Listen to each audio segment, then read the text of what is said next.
Киргизский народ, я благодарю, что куда Жалгасым Колдасым весь. Благодарю, что сегодня есть эта возможность сказать киргизскому народу, что наконец-то пришло перевороты. Я так благодарен за человека, Садыра Джапарова. Это первый такой президент, который не словами, а делами делает.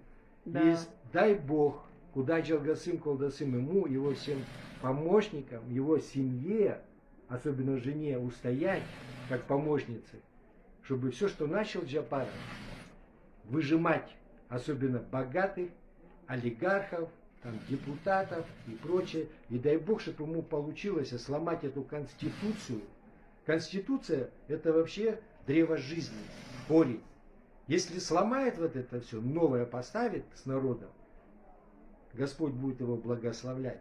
Лично я верю, как верующий христианин, что сегодня это оружие Божие. Это Божья рука на нем. Потому что столько перетерпеть, столько отсидеть, столько страдать. И самое главное, с первого момента, сам Бог его посадил. И сегодня видно, как бы кто ни старался, как бы кто, потому что сегодня, я понимаю, очень тяжело тем людям, которые особенно привыкли сосать, тянуть, финансы ахчу, как тяжело отдавать все это казну государственную. Ну, слава Богу, я верю, что это большие перемены. Так что куда Жалгасым Колдасым, Садыр Джапаров, пускай вас Бог благословляет. Мы Садыра Джапарова поддерживаем, да? А я тем более всегда говорю, я настоящий кыргыз, енисейский, рыжий, голубоглазый, и жена у меня кыргызчан. Я жил, родился, не собираюсь никуда уезжать. Я верю, что я увижу перемены большие. Слава Богу. Это самая прекрасная страна, которая не в долги будет брать в проклятие. А в короткое время, 3-4 года, я верю, мы будем в долги загонять многих в этом мире. Аминь. Все. Конституцию. Правильно, Ее надо вообще сломать под корень. И заново пересмотреть ее вместе с народом. Да. То, что там сегодня Тикибаев, другие там прочее. Я вообще, потому что я наблюдаю вот это уже 21 год. Я наблюдаю за этими всеми переменами.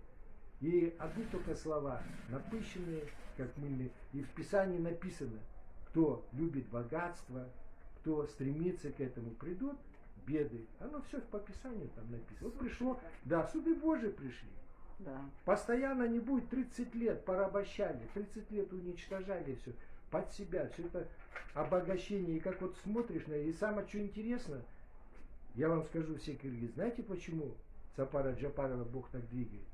Потому что у него нету того, что сегодня у вас депутаты. Да. Где не проедешь на базар, это вот этого базар такого-то депутата, а вон то земля вон того депутата, Вот. а вон то того, И это вон тоже, того вот депутата. базар тоже. Куда не поедешь, везде депутаты. Да. Нигде не говорится, что это государственное. Правильно говорите. Слава Богу, что пришло время. И я верю, что через Садыра Джапарова сломается эта конституция под самый корень. Я очень этого желаю. Аминь. Спасибо.